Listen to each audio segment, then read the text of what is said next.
Welcome to the Acuprosper podcast, where we get smart, real, honest, and empowered about creating a thriving acupuncture clinic. I'm Katie Altnew, your host.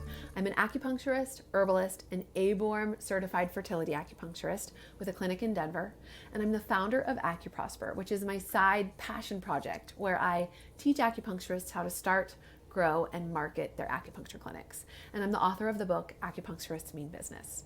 In season 2 of this podcast, it's all about passing the mic to others, specifically to a few of the many acupuncturists out there that I admire and feel inspired by. We are going to get a look inside their journeys, their practices, struggles, mindset, marketing, and more. We're getting real, and we are having some hard and honest conversations about everything from burnout to cultural appropriation. My goal is to show that there are many paths up the mountain, that there's not one singular definition of success or way to get there, and to break down the taboos about discussing business in our healing field and our livelihood. If you'd like to see the video version of this podcast, you can find it on the blog at acuprosper.com. And it is pretty cool to see these acupuncturists' faces light up as they talk about their practices and their passion. Thank you for being here and for making this a safe space to share and explore these journeys and ideas. I hope it shows us what's possible and helps us to feel connected and supported. Without further ado, let's dive in. Hey guys, welcome to the pod. I want to introduce you to today's guest. She is Dr. Phiona Gitsham. She's an acupuncturist from Australia and living here outside of Denver in Colorado. And she's the founder of HerboloQi. And I am so excited to have you on, Phiona. Thank you so much for being here. Thank you, Katie. It's great to be here. It's been a while since I've been on a podcast, and my life and practice is quite different now. Yeah, awesome. Well, I can't wait to hear. Can you share with us your story, how you got into acupuncture, how your practice and what you're offering now has progressed? Okay. How I got into acupuncture? Well, I was straight out of high school. I went to do a Bachelor of Arts in Performance degree.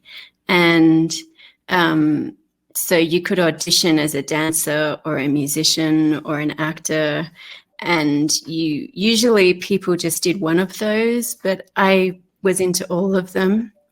So I auditioned for all three, and I was doing this performance degree, which was based around theatre and contemporary dance. And I'm a singer, and I have some music making skills with a background learning classical music and classical ballet. But then I shifted into more contemporary and experimental systems, which became relevant later in medicine and navigating learning classical medicine versus creating new things. And during that time, and since I was born, we could say inherited a number of allergies to things. Both my parents were quite allergic people.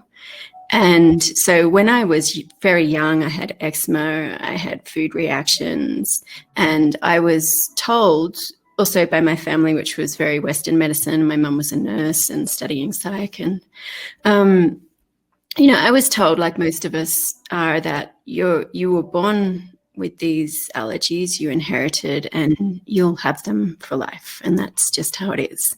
And here you go, have some cortisone cream and have some steroid inhalers and have all those types of offerings.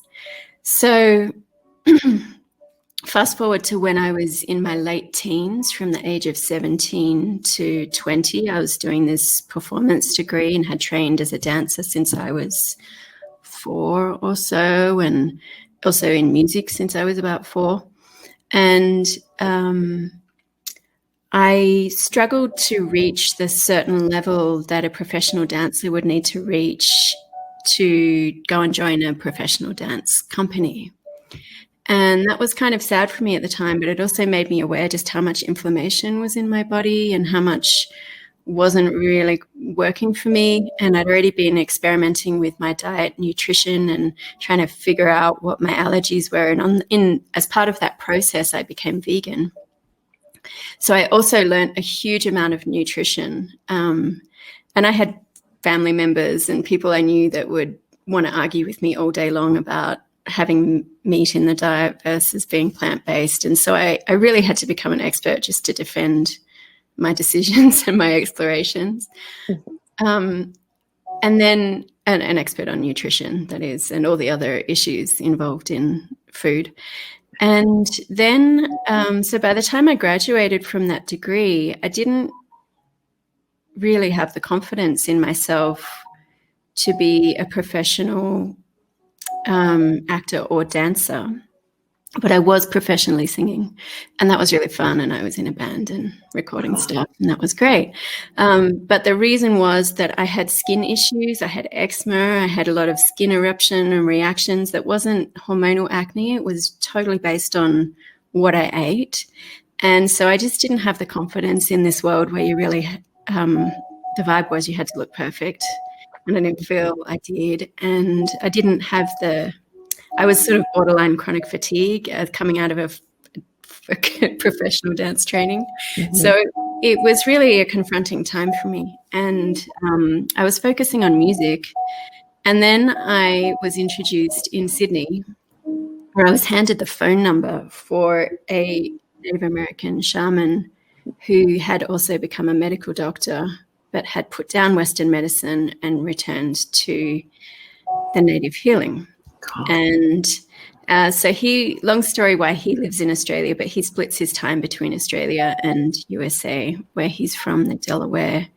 He's part Delaware tribe, and he's one of their living elders today, and we're still kind of family. So I was given his number to help a friend's ex-girlfriend, and I was interested in shamanism, and I had this number burning a hole in my pocket. So I was 21, and I was working for Greenpeace, trying to help save the world, wake people, things like that, and unsure about my future as any kind of professional artist, and also experiencing quite a lot of health issues to do with autoimmune, allergic, respiratory, digestive, skin, fatigue, all this stuff.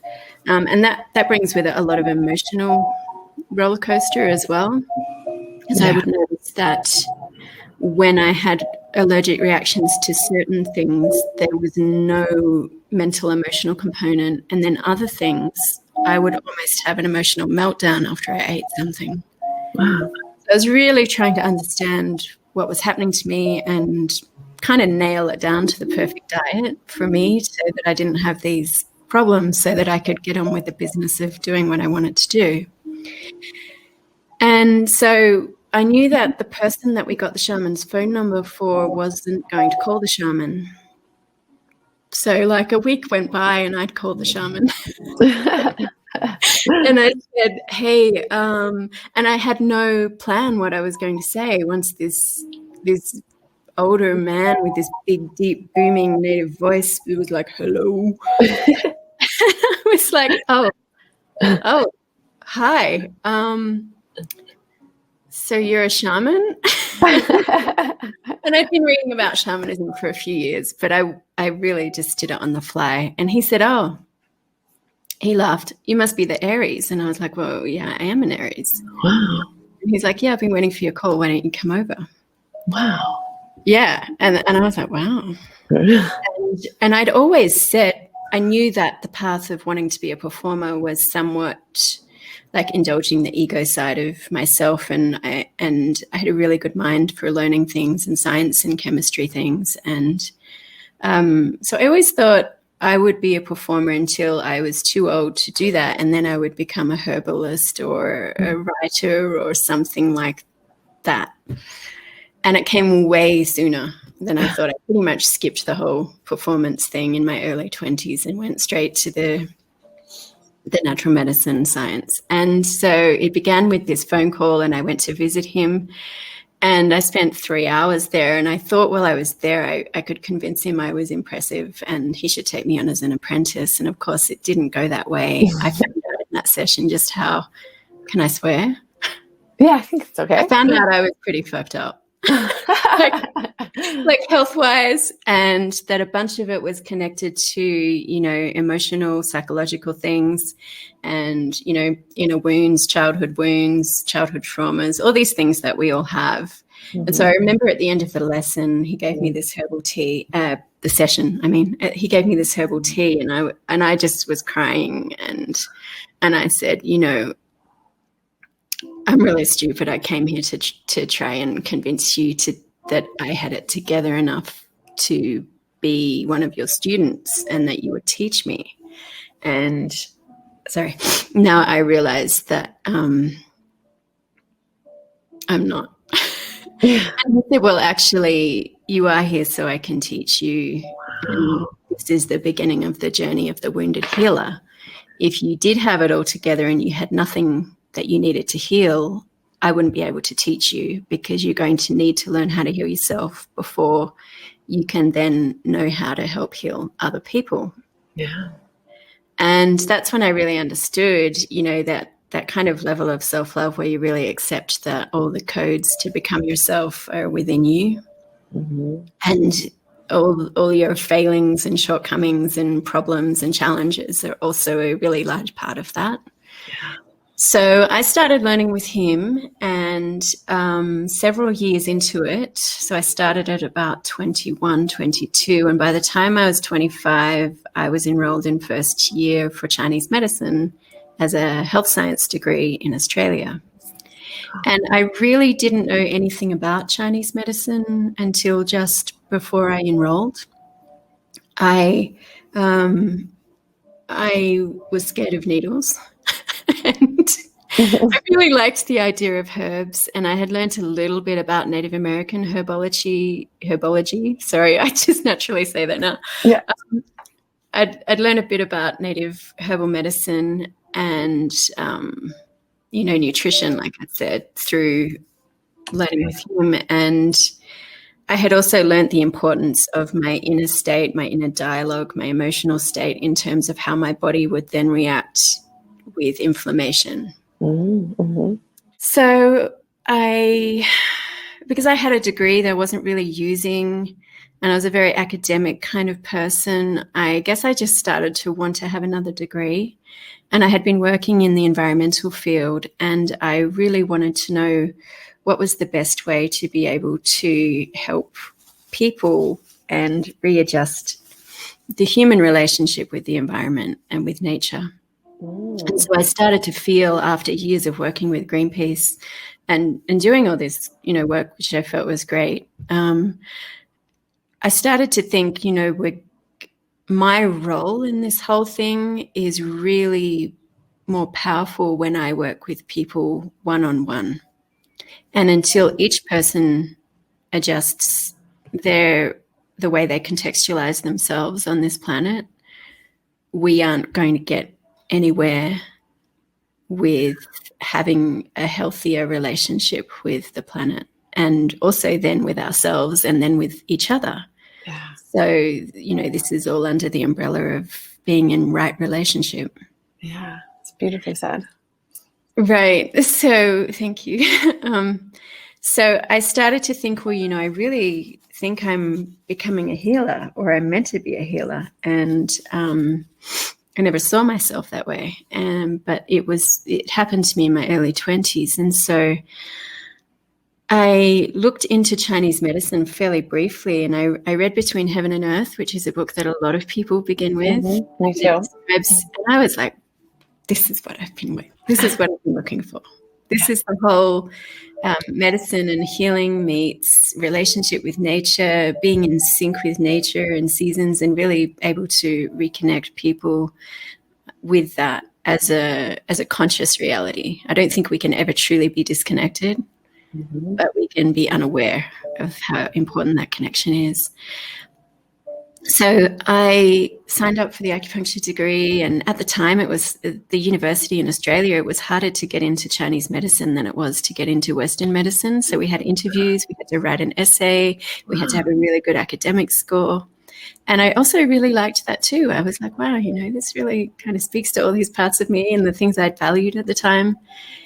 And so I kind of made stuff up about how acupuncture and the channels were like tuning a stringed instrument, coming from a music background.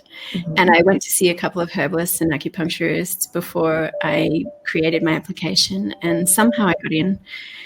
And I just loved it ever since. The first class, every class, all the way through, I was just soaking it up. And it really did also feel like, something I've learned before, and I'm remembering again and educating again in this lifetime.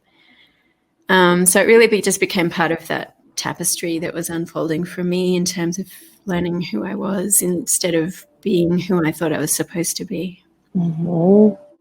And of course, my initial focus, first year, second year, with my lecturers and what I was learning and being able to be a student that was also going to see lecturing herbalists and acupuncturists for treatment, it was like, all right, I'm allergic to everything. What do I do? Yeah. And of course, spleen chi was the first thing that came along. And within by the end of first year, I had healed all of the eczema that I had had since I was a child. Wow. And that was 20 years ago now. And I have not had eczema since, except for last year, which was 2020. And it was either part of long COVID symptoms or interacting with a large amount of bleach that was being sprayed around in a part-time job I had. And bleach gives me eczema instantly. So it was more like a topical chemical reaction. And I was sick just before all the COVID tests and everything came out. So I don't know if what I had was COVID, but I did have eczema for about 8 months after it. And then was able to heal it again using the same methods, right? Yeah. And so then I did a 5-year full-time degree. In Australia, it's set up a little differently. It's not a master's, it is an undergrad, but it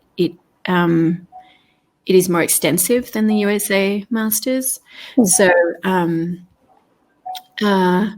by the end of the 5 years, I feel like I really knew exactly what my diet should be and how to, once I started to have a reaction, what to do, what to take, what herbs, what acupuncture, how to just put everything back into balance again. Nice. So can you tell us what happened next when you graduated? Did you start a practice? What was that like? I moved interstate up to this cool tropical beach town called Byron Bay, which I'd visited. I'd always wanted to live in.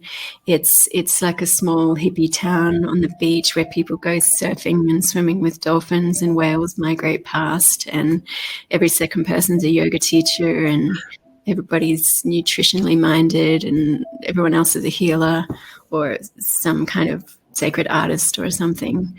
So I went up there to set up my practice, and I ended up getting work in a multidisciplinary healing space. So I was the only person doing Chinese medicine and acupuncture in that space, which was great. But at the same time, there were people doing craniosacral therapy, or different kinds of massage, different kinds of healing. There was a naturopath doing Western herbs, and a lot of like functional medicine, which was in its earlier days then. So I worked there for several years. And then that place changed hands, and I moved to a bigger city about an hour north, and set up my own clinic again within a multidisciplinary clinic with an osteopath and a naturopath. So each time I was the only one doing what I was doing, which really worked great for me. Mm-hmm. And it gave me access to learning a lot of the other things that you can learn from other complementary health systems as well. Yeah. And then I ended up 2014, I think, or 13, I ended up moving back to Melbourne to work with Dr. Claire Pyers, who a lot of people know of Claire and I through the HerboloQi podcast. Oh, So that's when we started HerboloQi, but I knew Claire from university. So cool. she was one of my study mates at university. And then, years and years later, after me living in a different state and practicing in a different place, which was more open to the kind of shamanic healing style that I was infusing with Chinese medicine, I heard that Claire was looking for a staff member, an acupuncturist, to work with her. And I just thought, well, Claire's going to get the best. Who's she hiring? So I contacted her to ask who she's hiring. And she said, I'm really not getting any of the right candidates. Do you want the job? And at the time, I wanted a number of things that was going to offer. And I thought it would be really fun to work with Claire again, or rather than to work with her after having studied with her. So I just made the move. And then 2 years later, I moved to Colorado. Yeah. Nice. Right. I was just going to add, just around about the time I moved down to work with Claire in Melbourne, I also studied a postgrad course in genomic biochemistry, which is focused on nutrition. So some people call it Nutrigenomics. Don't really like that word. It seems like a buzzword and people don't really know what it means. So it's an amalgamation of nutritional genomic biochemistry. And so this is really related to functional medicine. And while I was working with Claire, Claire was doing a diploma in functional medicine. And so I was learning a lot of what she was learning simply because we had the benefit of so much conversation and collaborating over cases and patients in the same clinic. And a lot of what I learned in nutritional genomic biochemistry is the same as what's taught in functional medicine. It just has a more specific focus on certain genetic polymorphisms, which people may call mutations, but that's not really the right word. They're variants. And so I really specialized in a group of variants around the MTHFR gene because I had, for some reason, I was a magnet for patients that had this polymorphism and they wanted fertility treatments and they were having recurring miscarriages or they had allergies. And so, of course, I found out that I had this variant and a number of others. There's about 50 genes in the cycle that work together to methylate our cells, which helps our body process detoxification and elimination, which is really important in allergies. It's related to estrogen metabolism. It's related to neurochemical balances, and it's related to myelin sheath in the nervous system. And so there was all these things in my family medical history and in the patients I was attracting that just really required me to have this extra side area of knowledge so that I could really develop the acupuncture, the Chinese medicine, the Chinese herbs, the diet therapy, and then supplements that would really add a level on top of nutrition. So it sort of became all of that. And then I went into oncology because it was perfect for oncology as well. And I wanted to shift away from fertility work. I enjoyed more working with people that were facing death than people who were facing birth.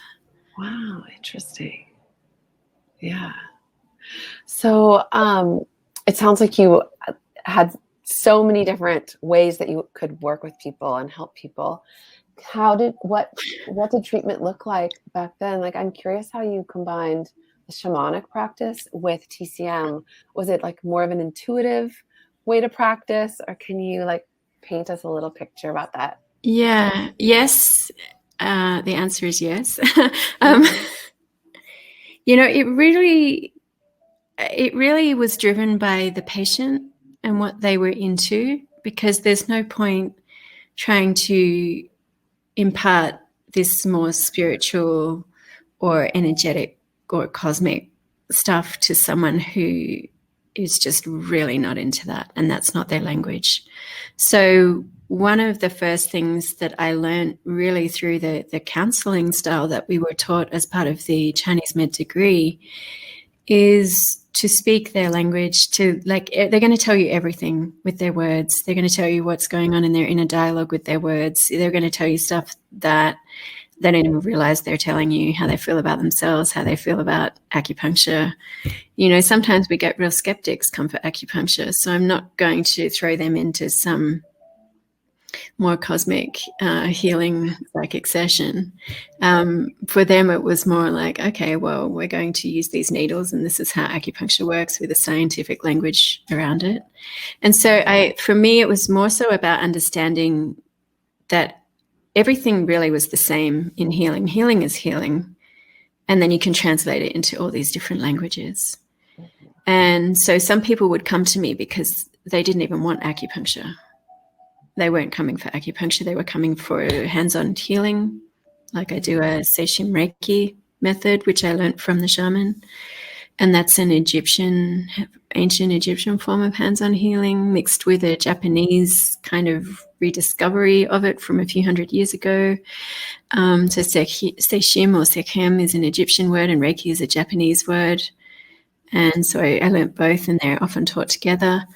And some people would come for intuitive sessions and they may end up taking herbs because that's where it led. I really tried to be flexible about it and keep myself out of the way. And, you know, there was a bunch of times where I got that right and a bunch of times where I got that wrong. And, you know, so that's an ever learning path, is to try and connect people most directly and quickly with what it is they're needing. And that I found it always comes with a change in their mind, which would allow a change in the way they were speaking to themselves, which would allow, you know, but I'm not going to say that even half the time that would be enough, because quite often this person would need some serious herbs, or they would need some actual acupuncture to change the way the energy was flowing in their body. Mm-hmm. I did want to prioritize the Chinese medicine as I went along, and the acupuncture, which was part of me shifting from one clinic to another and working in a number of different clinics over about an 11-year period. I had 3 different environments that I worked in. So the first environment was much more healing oriented because I was the only acupuncturist in that place. And there was a lot more cosmic people in that cosmic beach town I was talking about. Mm-hmm. And then as I moved to the other city and then Melbourne, it was much more easy for me to just be an acupuncturist that I ended up with a reputation for being, you know, an intuitive acupuncturist or something like that. Mm-hmm. And then, yeah, I would experiment. I had an online clinic as well for a while because I did move into state and I had people that wanted to keep working with me. So I was lucky that I set up an online clinic back around 2015, 2016. Lucky in terms of before COVID. I already had all the software, the whole booking system, everything was already set up for me. And I had already even closed my physical clinics at that point to focus on making herbal medicines and developing bioherbology. But so working online from back then also gave me an area to really know that we can do Chinese medicine without having to be in person doing acupuncture. Right. Yeah. So you said so many beautiful things there about like getting out of your own way and meeting people where they are. And it's interesting to me that I could feel your passion. You had so many ways you loved to like work with people. And then you made the choice to now, partially because you moved to the States, but also partially because of a preference to not work like hands-on with people in that same way that you were doing. Can you tell us more about that? I had reached a point of burnout just before I moved. And I had started to think, I don't know if I'm really cut out for clinical practice. You know, like you can get out of your own way, and but it doesn't mean you're really exactly the right energy signature to be a clinically focused practitioner. And I would always find that there were so many other things I wanted to do. Like I could spend all day at home alone experimenting with herbs, you know, and for some reason I felt no pressure about doing that, but I would always feel pressure about having to get to clinic on time, having this really appointment-laden life where all these days were booked ahead. And I think these were leftovers from having had chronic fatigue and not wanting to have a whole day planned ahead. That would feel overwhelming. And I chefed my way through university, both degrees. So I had 8 years of university there, split up with 5 years in between. And my part-time job was always making food, prepping food. So I was also kind of unofficially a chef. Yeah. And during all my learning of how to feed myself, I couldn't really buy anything that was pre-made. I had to make everything. So I had to learn about nutrition and I had to learn about food prep. And then I studied even raw vegan chefing and how to make all these foods that would have certain textures and flavors without using gluten, dairy, cane sugar, the traditional recipes. So I'm not very good at traditional chefing, but I'm pretty good at medicinal chefing. Yeah. And so I had this year off, and so I had a lot of space away from clinic to process, did I have burnout? Or when I finally got licensed in acupuncture, how was I going to set up my clinic? And it gave me this time to consider, how could I set it up differently so that it's perfect for me? Yeah. Yeah. And I did, a bunch of business coaching with business coaches that really embodied the teachings around really being more authentically you so that you attracted the patients that really matched you. And so for a while I did that, and I started while I was waiting for them to analyze my degree, which, I was told would take 6 weeks, ended up 2 years later. Oh my gosh. Like I contacted them every 6 months. There was a whole lot of crying. There was a whole lot of imposter syndrome. You said so much there. That's so interesting. I love the way you touched on burnout and how it's not necessarily just even like, there's so many factors that contribute to it, not just maybe like energetically what you could take on from the patient or the number or volume of patients, but even just how it feels to have, how did you say it? Like an appointment-led life, And I think I said appointment-laden, but that gives away how I felt about it. Yes, appointment-laden life. I think that's, and the pressure of just needing to show up and be on a schedule. It can wear on us. And I think it's great to shed light on that. And how great that you then took this time to reflect. Maybe you wouldn't have even known if you had just kept plowing forward, but you got this moment to like really reflect on that. Yeah. And I would have kept plowing forward because I was never in a financial position to not work. Yeah. And we work so hard to get our qualifications, and there's so much that comes with that and helping people is worthy. Yes. Yeah. So I also found myself in Colorado, where cannabis and medical cannabis was a big deal. And having worked in oncology for the few years prior and mostly having an online clinic with just a few patients, which was mostly oncology or autoimmune, I then was like, well, I have to learn about medical cannabis. And so I started learning, and I went down to the local medical dispensary in Boulder in Colorado, where I was living at the time. And they had edibles, and they're like, oh, you might like this. We've got this chocolate bar with Chinese herbs and THC. And let me have a look. And I immediately saw, and having become a massive ingredients critic over my time, having to avoid everything that was inflammatory or that I was allergic to or that was toxic, I already knew what every ingredient was. And I would read ingredients in here, even as simple as cane sugar, that no genuine medical cancer patient should be consuming to help heal. Right. And so I started thinking, what if I got a job as like a chef, herbalist, oncologist of natural medicine, developing these kinds of products, because I can do this. And I am really critical, but part of the things I learned with the time that I had was that what's the function, what's the higher purpose of being critical about ingredients in body care, ingredients in topical medicines, ingredients in foods. Like, well, other than helping myself and other people who need to avoid these things, I figured out that I had a purpose in creating solutions. Like, if I'm going to criticize it, what's the point? Something better. A better idea.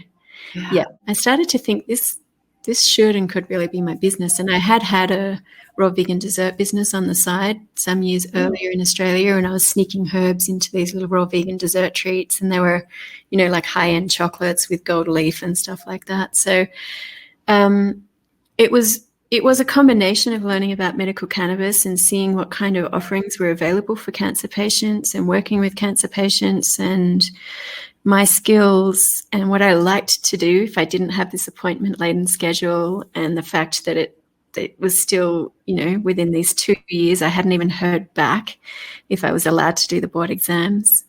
And then one day I got this message that said, yes, your degree is fine. In fact, it exceeds the USA Masters and you can do the board exams. And Which is awesome, but like frustrating. It was. I fell on the floor crying, And I had done that a number of times previously, but this was at least crying with relief. Like, I'm going to cry now just remembering it. Yeah. Wow. And then COVID hit and all the exam rooms were closed. But by then I had even started BioHerboloQi. Chinese herbs are the star of BioHerboloQi, and Chinese medicine is the star. And so I was thinking, and in 20 years of wondering, like, what moisturizer can I use that I'm not going to react to? What shampoo can I use? And working with Chinese herbal medicine and being an acupuncturist in clinic, what I saw over and over and over was that I had to guide people to throw out half of their body care products and to really change their diet. And I was also quite a stickler for which brand, which quality of Chinese herbs I would be prescribing. So all of that came together with this idea for BioHerboloQi. And I'd been making balms in Australia I told you about that would, one would move blood to heal pain. One would resolve damp. One would boost yang qi. And it was a topical, but using our herbs in a topical way. And I thought, to develop that idea, what if we could not just tell our patients that their moisturizer is toxic and preventing them from being fertile as part of the picture, preventing them from being, or their fake tan or whatever it is. What if we actually had the opportunity to use body care products that helped to balance our pattern? Like, what if you had damp resolving moisturizer or a blood moving moisturizer for your whole body, or a hair treatment that didn't contain estrogen mimics?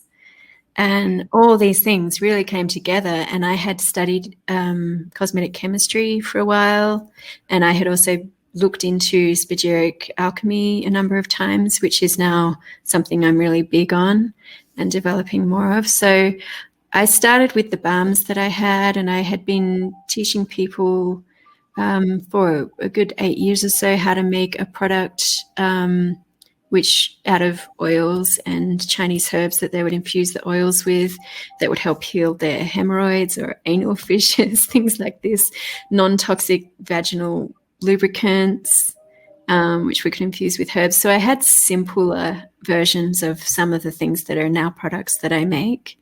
So I really developed them to a point where they were high level. They were beyond what someone could make at home, but they were the real deal. And I launched with 7 products, and now there's about 18, but there's 33 that are already pre-planned. It's just a matter of time and budget to roll them all out properly. And then I also started making Spagyric alchemical tinctures, which is more like practitioner-only prescription herbal. So there's going to be a lot more. But what it was about was combining what I knew about cosmetic chemistry in terms of how to make shelf-stable products that were non-toxic. And a lot of that involved not doing what I was taught in cosmetic chemistry or not using their ingredients. But as a chef and as someone who'd learned how to make things that would be shelf-stable using plants only, like raw vegan chefing style, I can just say that it's almost like this creative place where all these things I've learned converge, and I'm making non-toxic products that are also preserved, that are shelf-stable, that don't require compromise in the ingredients, and that really feature Chinese herbs at the forefront. Some of the herbs I use are not from the Asian or Chinese Materia Medica, but they might just be like one herb within a formula. Yeah. Well, that sounds amazing. So are your products to the general public, or can practitioners get a wholesale account to carry in our clinics? Right. How do we get access to these? Yeah. It's geared around practitioners. So practitioners can sign up for a wholesale account, and they get between 40 and 70% off the retail prices that I set, at least, the MSRP. And I don't advertise to anybody except for practitioners. Cool. But I do have a web shop where anybody can come and buy, and they'll pay retail unless they're a practitioner. So then they log in. Sorry, that's my alarm. There's no minimums either. So if you're just wanting to try one thing, even as a practitioner, you'll get your discount for that one thing. And it's really set up so that practitioners can buy, and then they can stock in clinic, or they can have them drop shipped to their patient, and then they invoice the patient at retail pricing. And so they're splitting the profit with me, basically. Yeah. And I am building a new website which will allow further differentiation so that practitioners can log in, and that's when I'll roll out a lot more of the tinctures and things that I only want practitioners to be able to buy. But for example, I have a Spagyric herbal facial moisturizing serum, which is great for using with facial and cosmetic acupuncture or aesthetic acupuncture, whatever you want to call it. And it features 8 Chinese herbs. It's so pure, it's actually technically edible, but it's not made to eat. It's made to put on your skin. So the people in the public can buy that if they want that. But there will be a differentiation at some point where we will have practitioner-only products that only practitioners can buy, and then the more topical body care will be available for everyone, but practitioners always get to split the profits with me. Okay, that sounds amazing. Will you tell people where they can go to learn more about that and see those products? Yeah, it's cultivatemyhealth.com/bioherbology. I want to develop this herbal business, and what I'm doing, some of it is quite new, but also I really respect the classics, and it's always an inspirational jumping off point. Mm-hmm. And so it's important to me to finish the licensing because I might want to practice again at some point. Mm-hmm. But at this point in time, I really like the balance that I've struck, and it does feel a bit like a revelation in terms of matching how does my work with Chinese medicine really harmonize with who I am and my energy signature and what I have to offer, and this unique combination of skills that I have. That's so inspiring, and such a good model and lesson for people to see that you don't have, with our training, there's not just one thing or way to do things. And you've really reflected on your values, your, unique skills, and your energetic print that you want to really offer the world. And you've created the right, the perfect thing for you. And that's so inspiring. And it's such a good example that we have so much wisdom, and we can do so much with this knowledge? It is such a difficult question to answer. What does an acupuncturist do when they're not doing acupuncture? Yeah. It was really hard. Like when I tell you my story, and I know how happy I am now, and I have been for 2 years with doing what I'm doing, it seems so obvious that this is what Phiona should be doing. In But hindsight. it was an absolute quandary for me. And so I had a good 2 years worth of quite a lot of imposter syndrome and breakdown and not knowing how to be me. But it was one of those journeys where when I finally figured out how to be me, it couldn't be any more obvious and happy. Yes, I love that. So it's so interesting with all of your amazing training, and you experience the imposter syndrome too. Thank you for sharing that, because I think it's really common. People feel that, and they're not alone in feeling, Even now, I'll be honest with you, I don't know how people are going to feel learning that I've been here for 5 years and I didn't do my license yet. Yeah. I mean, well, so your imposter syndrome comes around that, like not having your license here in the States? Well, I feel like it is it's like an opening through which other people could doubt me. But it's such a technical, just a deep, such a red tape bureaucratic detail, Well, I'm glad you feel that way. Yeah. And when I look back and I think, why did I even do 8 years of university and 2 degrees and all of this study in the first place? I don't.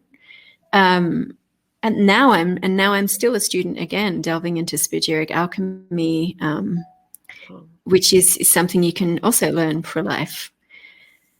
Phiona, can you tell us more about Spagyric Alchemy and how you're combining that with Chinese herbs within your products?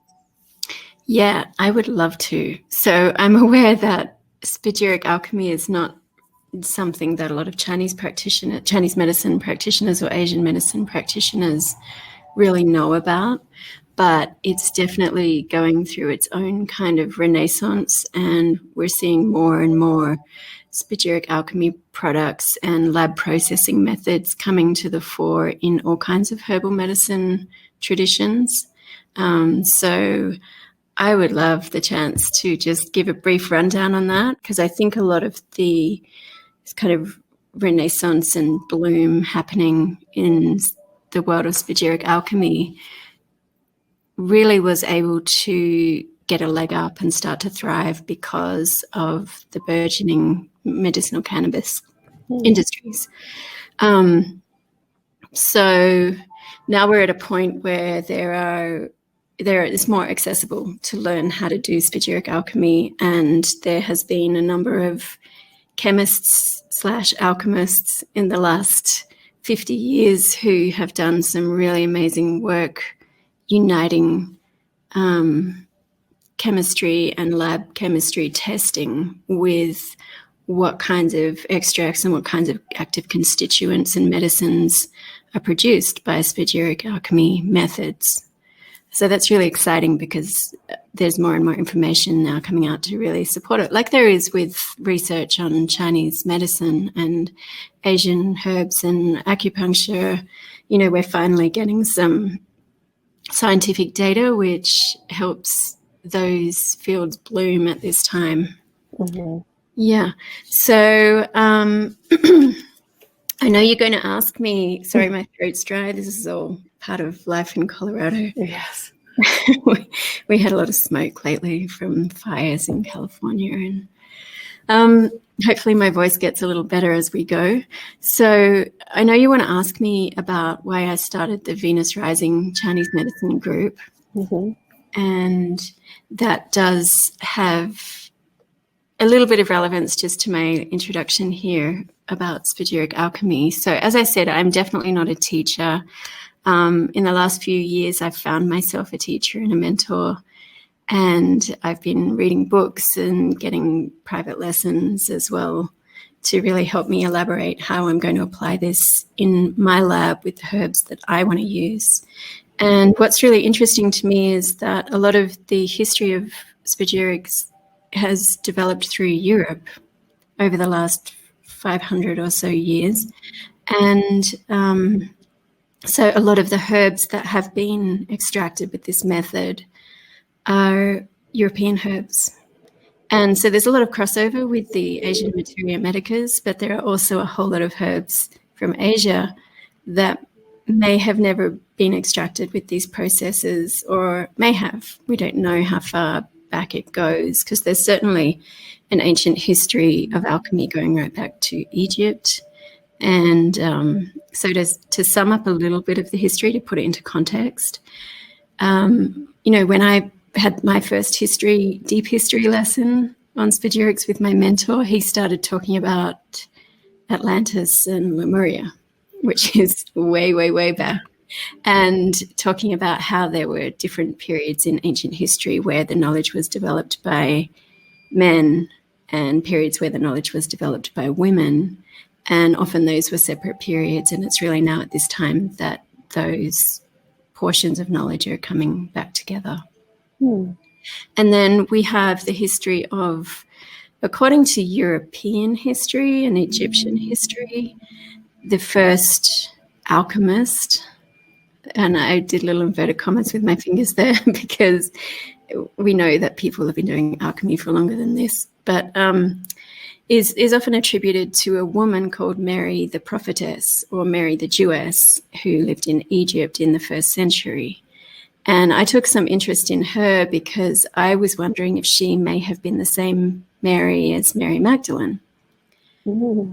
And so I had a couple of conversations about this and did some reading about it. And there are some historians who think there is a case for that to be the same Mary, but there were also plenty of Marys at the time. And I mean, I only thought of it because Mary Magdalene was known for a lot of anointing with essential oils and using sacred medicines which had been extracted into oils like frankincense and myrrh. And so, and she apparently fled to Egypt after the crucifixion and resurrection. So I just thought, well, maybe was this Mary, or was this one of the 3 Marys? There were 3 Marys at the time that sort of did a lot of alchemical work together and used plants and things like that in healing. So perhaps they were just friends. I don't know. Perhaps they didn't know each other. So I wanted to mention that just as one of the histories that says that possibly this first known alchemist was a woman, and Mary the Prophetess. And there was lab equipment that she pretty much developed prototypes of that are still in use today. Wow. Yeah. Amazing. Yeah, so that was of interest to me. And then the official history on spagyric alchemy from a European perspective is that a lot of what's used today, because it has changed a lot, we also have the history of, ancient Taoist alchemists, and they did a lot of metalworks as well as European alchemists that were looking to transmute things into gold. And there are discussions about how metaphorical that is and how much actual metallurgy is involved in it. And it turns out that there was quite a bit of both spiritual transformation metaphor as well as metallurgy.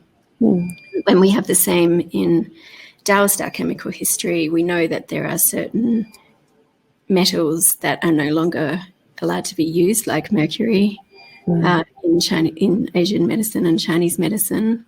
Is part of the same journey. So back to the European history, a lot is attributed to Paracelsus, who lived in the 1500s, was born in the late 1400s.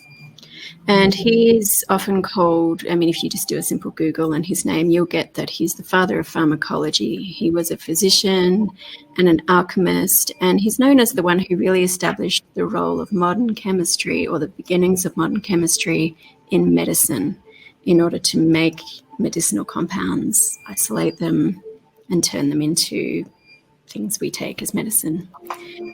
So that's why they call him the father of pharmacology. So from there's obviously been a lot of development in pharmacology and in chemistry and also in herbal medicine. And it was after his time really where they split.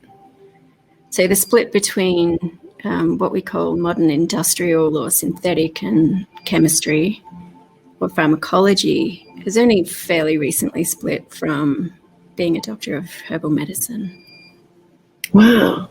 Yeah, so I think that's kind of cool. And to kind of help bring those things back together, there's just, now there's thousands of herbalists learning Spagyric Alchemy. And what inspired me about it is just how utterly magical it is. And it really encapsulates this kind of whole and holistic understanding of how nature works. So the best way for me to probably put this for Chinese medicine practitioners and Asian medicine practitioners is to share what I've learned from other alchemists about how they've translated the 3 principles of Spagyrics into the 3 principles of Taoist alchemy that we know as Jing, Qi, and Shen. So the idea is, in the Taoist philosophy of creation, the Tao is the one, and it creates the 2. And then the 2 create the 3. And then the 3 creates the 10,000 things. And so this understanding of this process is also reversible in being able to reduce every and any thing created by nature back down to the 3, or the 2 or the 1. And so we do this with diagnosis. So the 3 we can call Jing, Qi, Shen. We also use 5 with our 5 elements, but the 3 is of interest here in this discussion. And then the 2 would be yin and yang. And then the 1 would be like pure Qi or primordial Qi even. So I certainly didn't create these translations, but have learnt them from others. And so generally in Spagyric Alchemy, the 3 are called salt, sulfur, and mercury. And we can translate this into Jing, Qi, and Shen. And I thought I would take a minute just to do that. Yeah. To hopefully capture the interest of Chinese medicine practitioners as well. So in this understanding of the essential nature of anything that's created in nature that can be reduced down into sulfur, mercury, and salt, or Jing, Qi, and Shen. So in this system, salt is the physical body of anything. So it would be our body as opposed to etheric and energy bodies. And so it would be the physical earthly incarnation of this thing that we're referring to. I'll refer to plants, but Spagyrics can be used to extract medicines from metals, from crystals, there are the animal works, which are quite shamanic, and then there are plant works as well. And I'm really only involved in plant works at this point, but I've recently tried a crystal work, an amethyst oil, which I absolutely love, and I'm going to be including in some of my products. And that's something that my mentor makes. So basically, salt is the physical body of any being. And so this would be the physical structure of the plant. And this translates to Jing. And it's actually salts with the mineral matrix. So we know that Jing also refers to, the materials in the body like sperm and eggs that are used to create another physical body. But it's also the bones and the teeth. And this is a mineral matrix. So we have salt as Jing, and then we have the mercury, which could be translated as Qi. And so in salt, mercury, and sulfur in Spagyrics, the mercury is also the spirit. And so sulfur and mercury, sulfur is soul, mercury is spirit. So we're going to do some differentiation there of what they are, because a lot of Westerners, at least, would be thinking that we're talking mind, body, spirit. Kind of, but not really. So it's a little different to that. Just like Jing, Qi, and Shen is not mind, body, spirit either. Mm-hmm. So in this sense, Qi is like the life force. The Mercury is the life force, and it can be considered the direct reflection of the spirit, or the bridge between the soul and the body. And in plants, it's the water-soluble constituents and the alcohol. So most plants can have an alcohol made out of them. So if we look at something like, 95% grain alcohol that a lot of tinctures are made with, that's usually made from cane or grapes or corn. So these are, plants lead to being able to make alcohol. And Qi as the life force is kind of like the universal or divine intelligence. Whereas when we go to the soul, which we relate to sulfur or the Shen, this is more to do with the unique intelligence of the being, whether it's a plant or you or me, again, or a crystal or a piece of iron, a metal. So those three, the sulfur, mercury, and salt, could translate to Jing, Qi, and Shen. And in the plant, the Shen would be the oils that can be captured.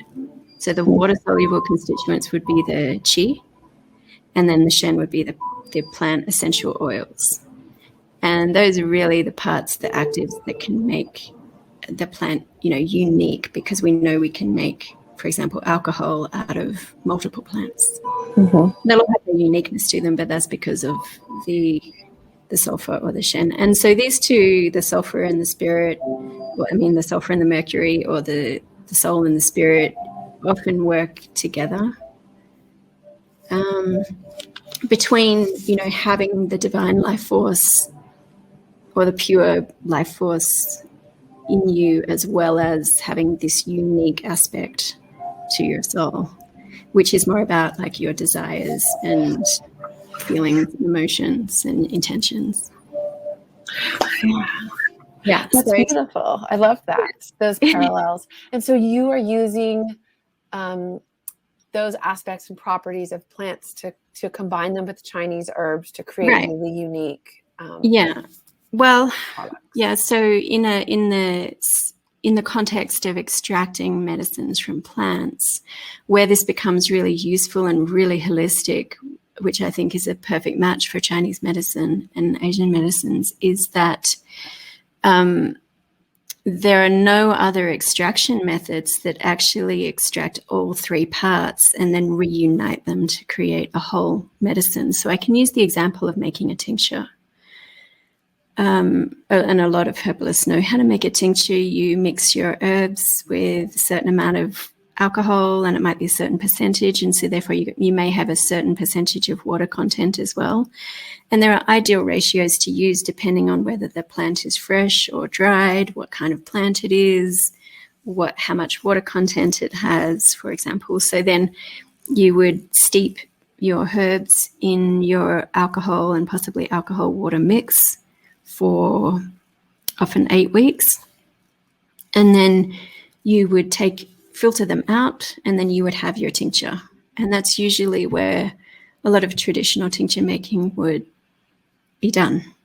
And then the herbs, which is called the mark, or just whatever's left over, is often composted, thrown away. But what's happening here is they're missing the capturing of the salts. So what's left in those herbs, even if you tincture something for 8 months, the herbs will become really pale because you've gotten a lot out of them, but you haven't gotten the salts. So in order to obtain the salts, the herbs then need to be calcinated, which is burnt.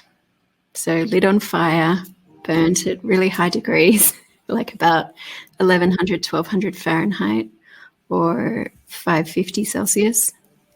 And it's burnt. If you burn the herb all the way down to white ash, it can take, depending on what kind of plant you're working with and what part of the plant, like flowers and leaves burn faster than dense roots. So some formulas I've burnt for like 13 days, for like 12 hours a day to get it down to a white ash, and then other herbs have taken 3 days. Wow. So this is a process of calcination, and calcination is quite well known in Paja, Chinese herbal medicinal preparation. And so we'll always get, like for example, Banxia will always be calcined, and Muli, you may get it calcined, maybe not. And these can purify impurities out as well. So once you've got this white ash from the herbs, you can then grow crystals out of it from the mineral salts, because they've been released, and it's the only way to release them is by fire. So I've got some beautiful images of crystal salts of herbs like Yijiao, where you can even see the formations that the salts grow. Looks like the crystal skeleton of a cross-section of Yijiao. Wow. But it doesn't always have that. Each herb does have its own energy signature and the patterns that grow in the crystals. It's one of my favorite parts of Spagyrics, is growing out the crystals, because, hey, I'm just growing crystals today. That's neat. Yeah, definitely appealing to me. And so they're really high in potassium, electrolytes, magnesium, all of the mineral salts that would be in the plant medicine. And then once the crystal salts are grown out, you can recombine them back into the tincture. And there's a reaction that forms. The tincture can start moving and little bubbles forming, and it will interact with the salts. So for a long time it was thought that the salts were included back into the tincture, but then there's always a certain amount of them that appear to not dissolve back into the tincture. So it also depends on the amount of water content. But then it's more recently been discovered that it's not just that the salts dissolve back into the tincture, it's that they create a further reaction, which creates new medicinal compounds which weren't there previously. So they're like a catalyst to evolve the tincture from qi to shen. Just like in Taoist alchemical practice, we're evolving jing, qi, and shen, and you can go back and forth. They can all transform into each other, so it's not necessarily that we always go from jing to qi to shen, but it depends on what you need to develop and what you need to transform. Just like blood transforms into jing, which can transform back into qi and things like that.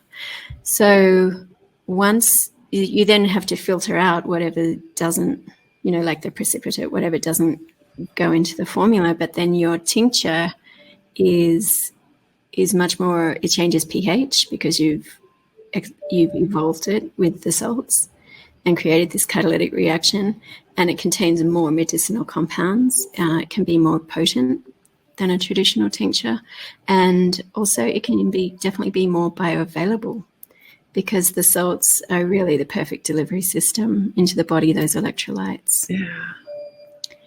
So this works on a level of topicals as well as just taking internal tinctures. And so once you've really tried Spagyrics, if you're like me, you might get hooked. Totally. It sounds beautiful. I want to try it out. I'm definitely going to check it out. And that's just tinctures. So there's methods for making absolute oils and steam distilled essential oils, and they have elixirs and essences and all these other things which I haven't really been able to practice yet. I have to expand my lab, which is part of the plan that's going to be happening. And then I can start doing some more advanced Spagyric works beyond tinctures. But it's just been really fun to, do a whole lot of calcination and grow a lot of crystals and learn all the new things that are coming together, because there's some really amazing people with great chemistry knowledge who are also now learning Spagyrics and able to lab test what's happening, what's being produced, and also recognize it because of their background knowledge. Yeah.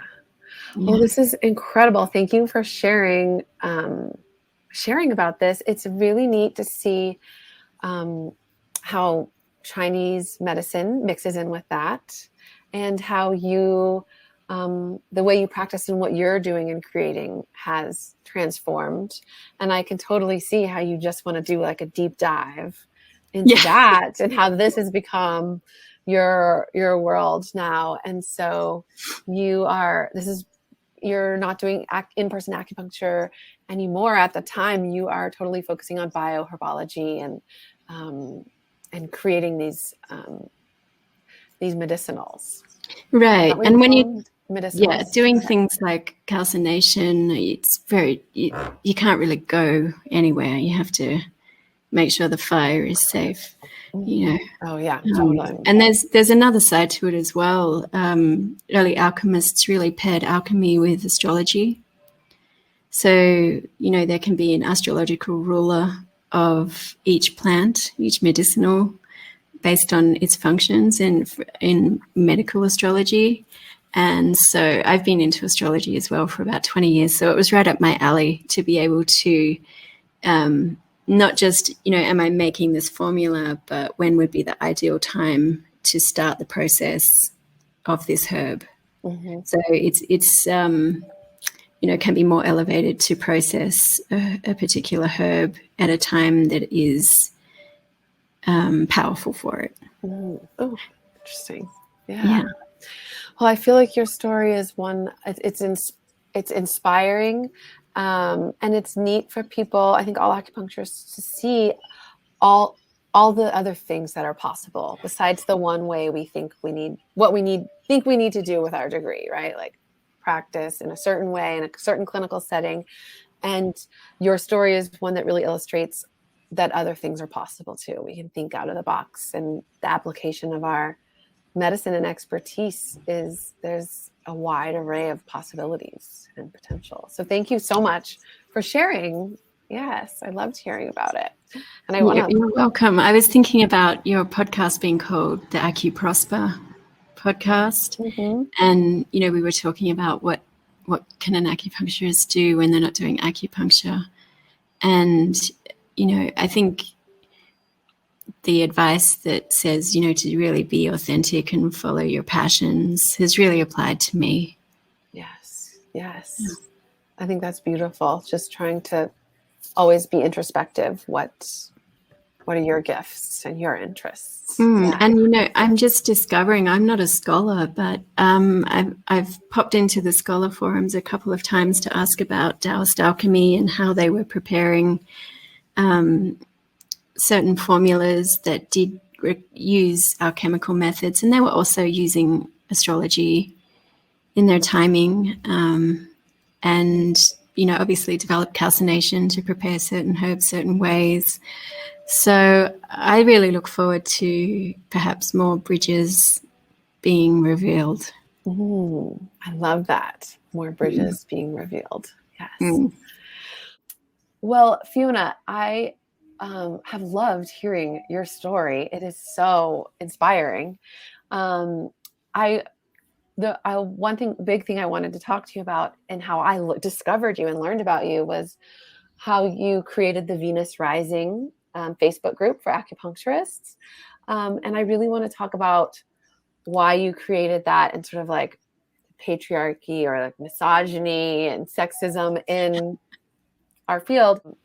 It resonated with me so much, and I think it's something so needed, and it clearly resonated with a lot of people, because that group started and grew really huge, to be a huge amount of acupuncturists really quickly. How many people are in the group now? I think we've got just over 1,000, but we've got another 1,000 who have either been invited but haven't been admitted yet because they haven't answered the questions.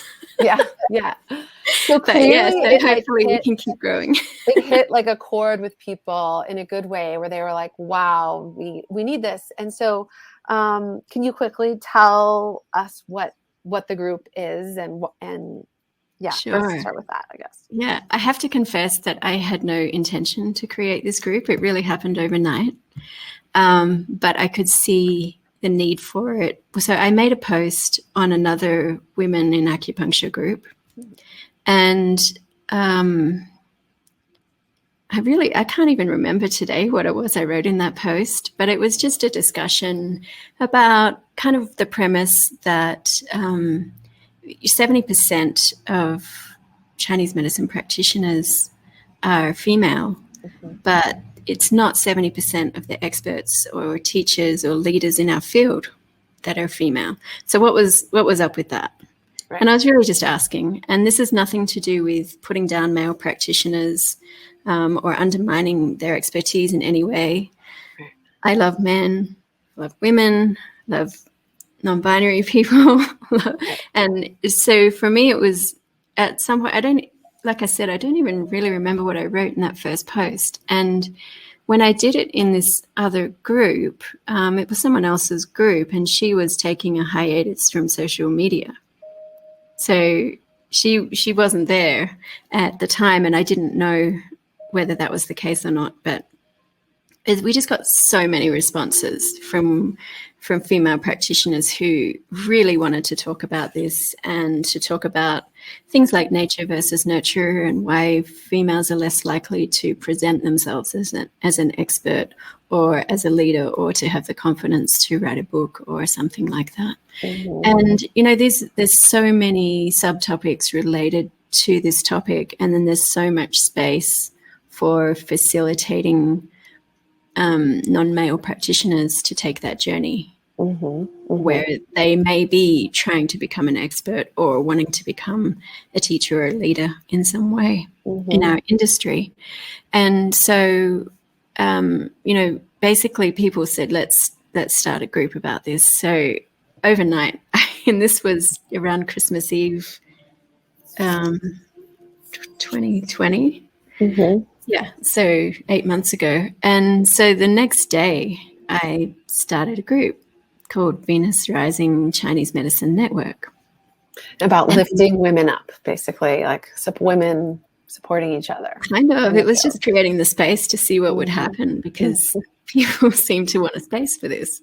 So, and I have my own ideas, but, that was just... I didn't really have an agenda. I was thinking at the time, I was actually like, I'd rather spend less time on social media.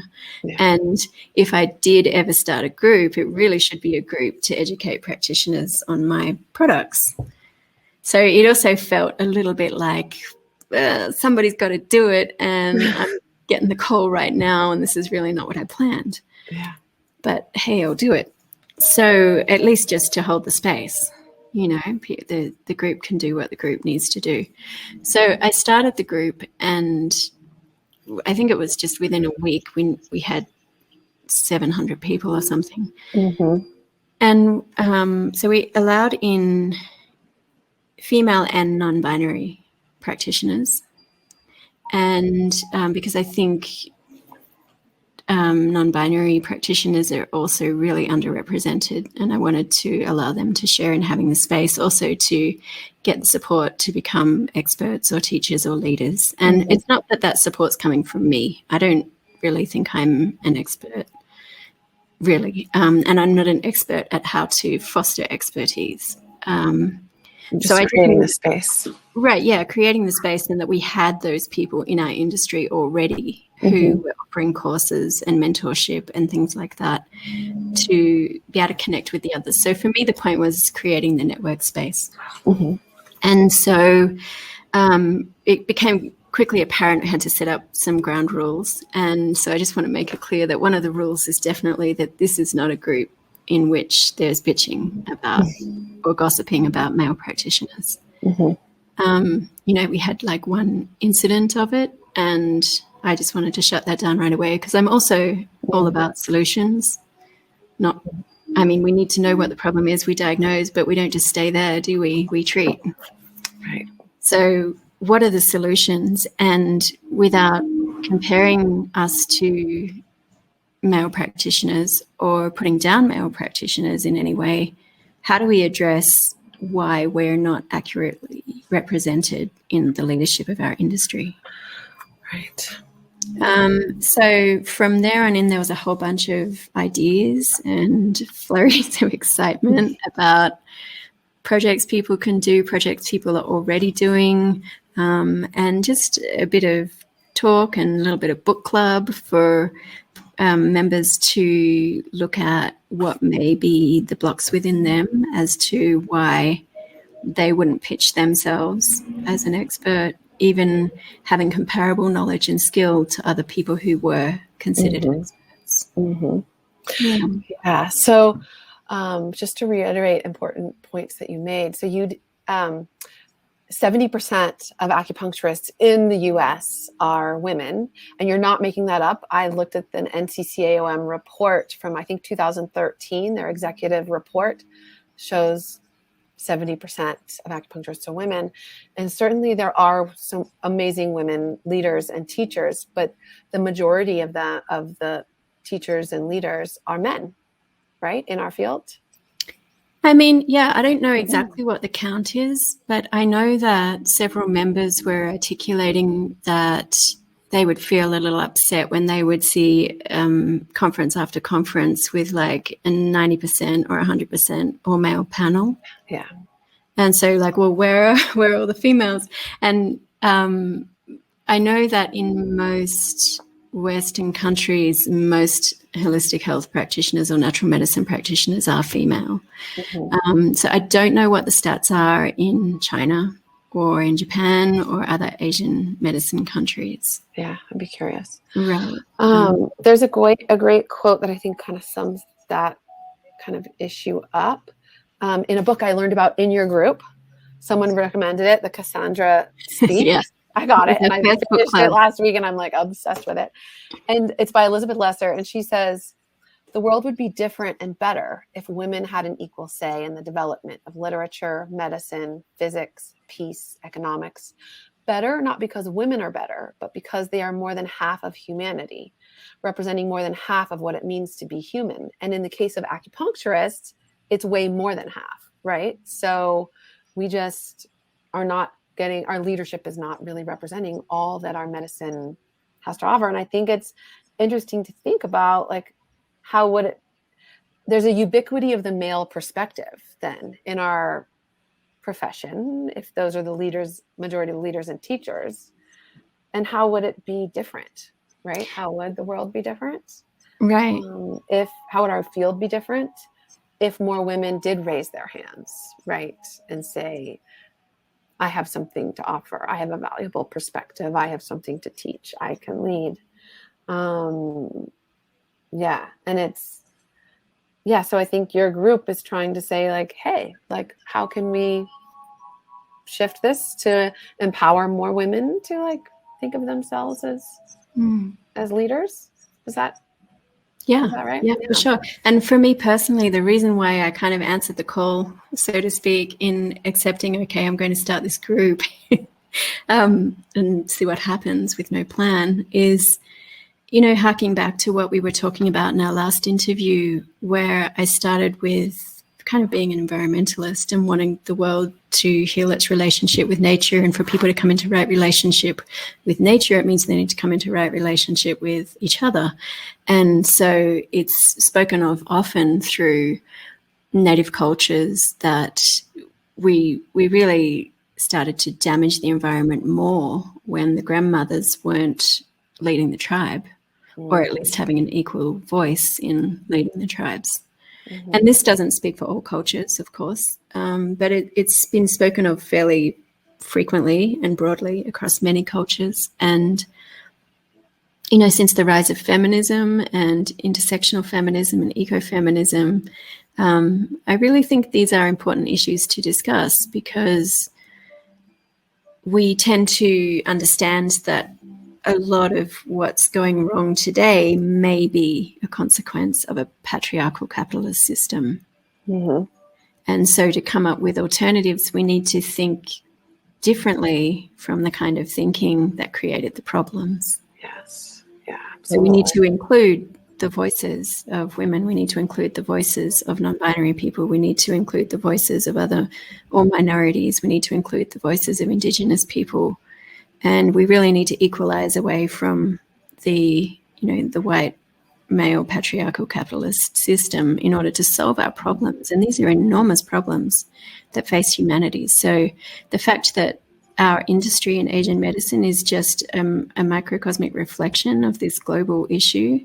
It just makes sense. And so we can do what we can do from within our industry and within our inherent expertise. And it might take an inner shift in all of us, not just waiting for like this outer system to change, but examining and taking responsibility for the ways that we collide with the old story of power and patriarchy, right? Within ourselves, the way in which we unwittingly keep the rules of patriarchy alive, right? Right. Well, it's just not a very resilient system when we look at how much killing we're doing. Right. And, oh my gosh, yes, absolutely. And I mean, I guess what we can each think about is, I guess, shadow work, right?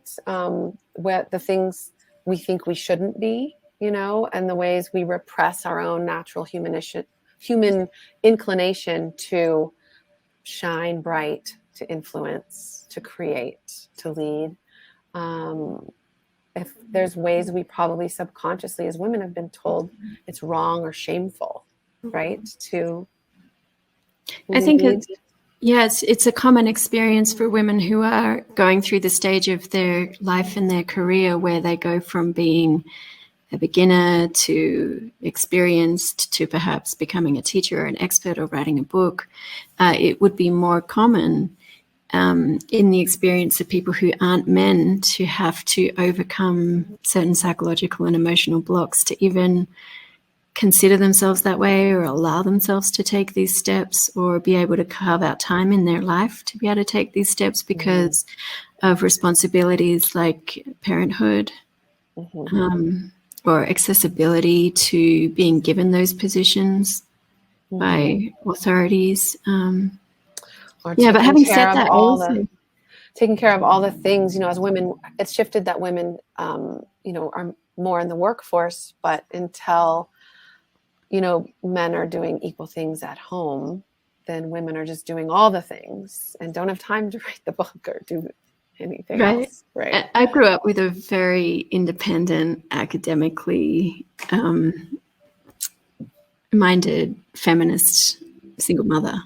And so I had access to reading about all these things in my teen years, and I was in a feminist physical theatre troupe during acro dance theatre. Cool. So, that was another reason why I jumped from that into working for the environment. And so I felt like perhaps this group is something that I should start because I posted this post that blew up and everybody wanted the group. And also I do have a certain amount of background that would allow me to hold space for it. I love that. Thank you for creating that space. And I want everyone to, know about it. I feel passionate about supporting and empowering women and encouraging women to step up and think of themselves as experts and leaders, which is hard in our medicine when I feel like we could be alive for 2,000 years and still have more to learn, right? Our medicine is so rich and deep that, of course, it's extra challenging in our field of any to really think of yourself as an expert when there's so much to learn. But I think women are far more hesitant. Like I remember reading in Sheryl Sandberg's book, Lean In, that she was at this big conference, huge room, and someone on the stage asked the audience, who here is an expert in breastfeeding? And the only person who raised their hand was a man. And he was like, well, I watched my wife breastfeed, so I'm an expert in breastfeeding. And no women raised their hands. And it's just like a perfect example, right, of how it's not that men shouldn't think of themselves as leaders. It's that more women we should have more confidence in all that we have to offer, Yeah, that's amazing. I haven't breastfed. I'm aware that so many women that go through the experience are really humbled by the entire process of becoming a mother and giving birth and breastfeeding. So it's possibly only from outside of that you may not be humbled enough so that you could think you're an expert. And I was thinking about that when you said, if we live for 2,000 years, I was like, wow, which 2,000 year period would I live for? Oh, yeah. Like, when did the best stuff happen? Has it happened yet? And it is really humbling to have thousands of years of medicine and medical experts behind us. Yeah. You know, Huang Di, thanks so much. You know, Sitting on the shoulders. Yeah. right? Thank you so much. And I know that sometimes we could spend our entire lifetime just learning what they have to teach us. And so to pivot from that position of student to expert is also it's a journey of self. And, you know, I'm thinking about some of the discussions in some of the more classical medicine groups where some people are really committed to experts of the past, like especially Zhang Zhongxing. You know, he knows everything. He had it all figured out. And in many cases, that's really applicable for us all. Mm-hmm. And so, but what can sometimes come with that is the corollary that we're not going to have experts today. Right. That no one could become a master from history today because the masters live in the past. Already happened, yeah. But this is really just, I think, perhaps a limiting attitude because we don't know how our era and how our practitioners today will be viewed 800 years from now, 100 years from now, 2,000 years from now.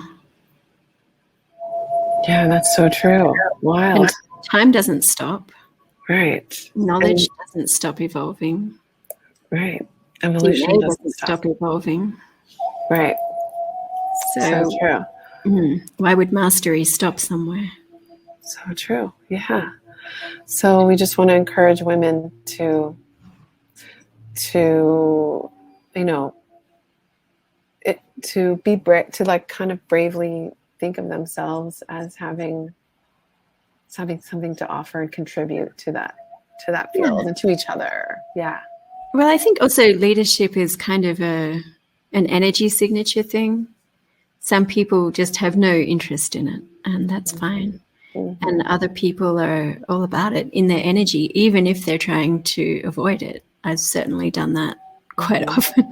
Mm-hmm. And I would have chosen to avoid it had I not started the group. But in a certain way, I was like, okay, this is falling to me. I'll step up and do it, even though it feels unplanned, maybe awkward, maybe it will take time away from other things I should be doing.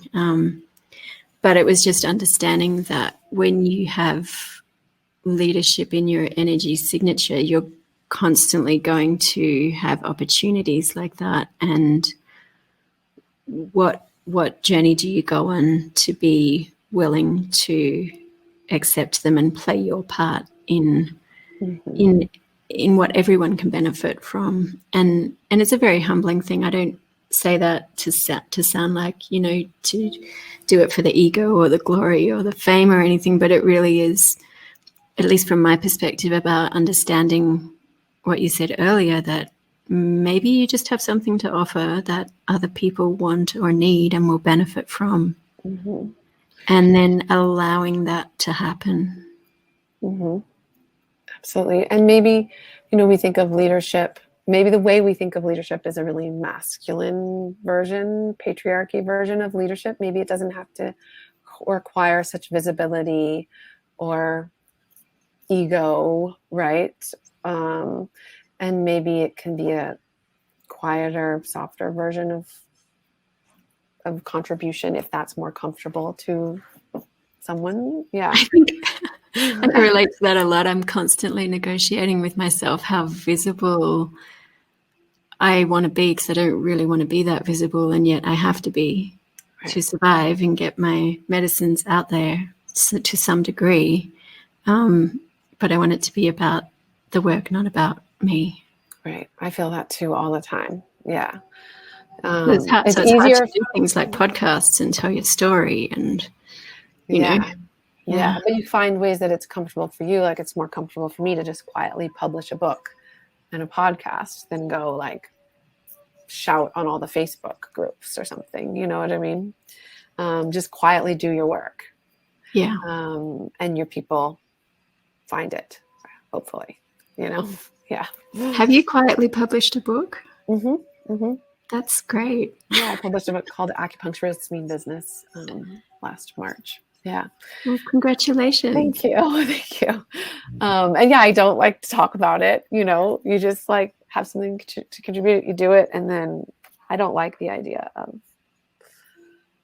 talking about myself very much, Yeah. It's much easier to be the interviewer, isn't it? Yes, way better, way more comfortable.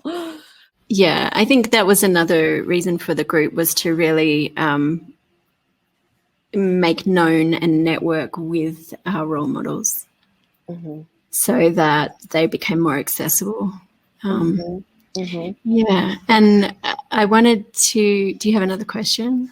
I wanted to say why I named it Venus Rising. Oh yeah, tell us. So as I said before, I'm really into astrology, and there is the Western astrology understanding of Venus being the feminine. But it wasn't just that. In Chinese astrology, stems and branches, Venus used to be known as a woman, but about 1,000 years ago, like in terms of depictions, artistic depictions of the character of Venus, was female. But then about 1,000 years ago, Venus became a male kind of alchemist, holding medicine vials and making medicine, and like a male herbalist. So the Asian medicine representation of Venus is far more gender bending, and also represents over a long period of time the balance of the polarity view. And so because we were also including as a space for non-binary practitioners, and making sure that BIPOC practitioners as well were supported in developing their leadership, to really even out the voices. It's not just about women, even though, a majority of our members are women. There's just not, that many non-binary practitioners in our medicine at this time, but I wanted for them to have the space. And I also wanted just to communicate that it's not just about the Western femme version of Venus, it's actually about the Asian medicine version of Venus, which over time has been evening out the voice and gender bending, and making medicine, holding herbal vials and things. I didn't know that about Venus. I love that. Thanks for sharing. It's a perfect name for the group. Yeah. Well, I really appreciate this conversation. Thank you so much for creating that group and for doing what you do and sharing about your journey. It's all so beautiful and fascinating. Now we're all going to go down that rabbit hole and learning more about alchemy. It's so cool.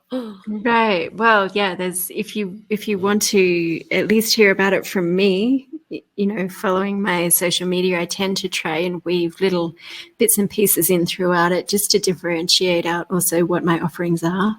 Will you let us all know how we can connect with you? Yeah, so most of what I put on Facebook is just on my personal page. My business page got shadow banned for sharing herbal research and things like that. Too much in the past year and a half of what we can't mention. So I post on my personal page, just Phiona Gitsham, and then on Instagram the account is called HerboloQi. It's bio_HerboloQi. Before we wrap up, can I ask you a couple quick fire fun questions? Sure. What element do you think you are? Fire. Yeah, neat. I could see that. Beautiful. Do you have a TCM hero?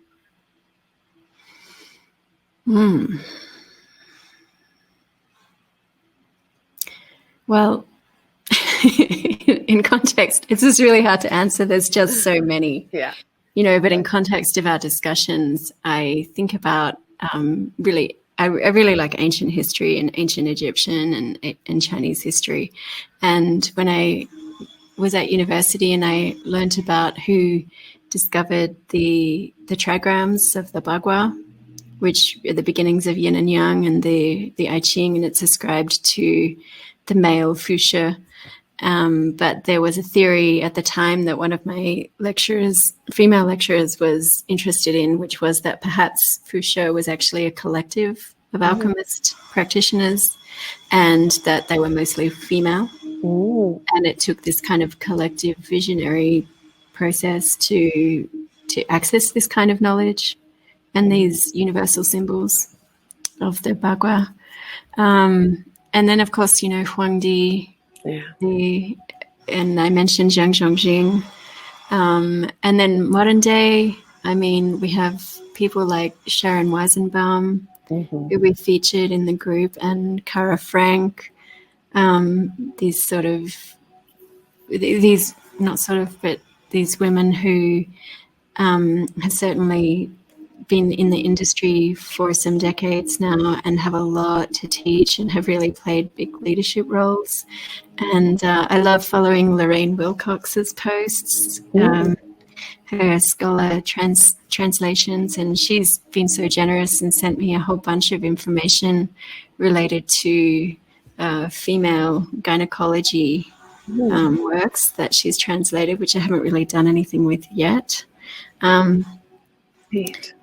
Yeah, I don't even know where to begin, and then just everyone, all my friends. I love that. Yes, I love that. Last question: what do you eat for breakfast? Ooh, okay. Well, this could be controversial because either I have a warm protein plant-based breakfast and I'm extremely plant-based, or I will actually have a kind of a green smoothie with berries, but I warm it up with herbal things. I'll be adding something like ginger or cinnamon, star anise, cardamom. These are all really warming. And so I will shift depending on how hungry I am, what the weather's like, what my pulse and tongue are like. How your digestion is. I love that. Yeah, but it would be like a blood building plant-based smoothie that I have made thermally warm or not thermally cold. Right. Yeah. Totally. I love that. And I've discussed that, if that is controversial for anyone, I have discussed that in some Heavenly Chi episodes going back 5 or 6 years. I did a whole bunch of things about raw food and spleen chi and how the spleen is also the pancreas. And so spleen chi deficiency can also be a deficiency of pancreatic enzymes, and the way to fix that is actually with less cooked foods, to eat more enzyme-alive foods. That was a big difference in my own healing journey. Oh, neat. Cool. Well, thank you so much for sharing, and thank you for taking this time, Phiona. It was so great to get to know you better. Yes, thank you so much. I really appreciate it. It took me a long time to be willing to even talk and tell all of these stories. So, well, you did great. Yes, I'm so glad you did. Thank you. I hope that as you work to make the world a better place, you also prosper, my friend.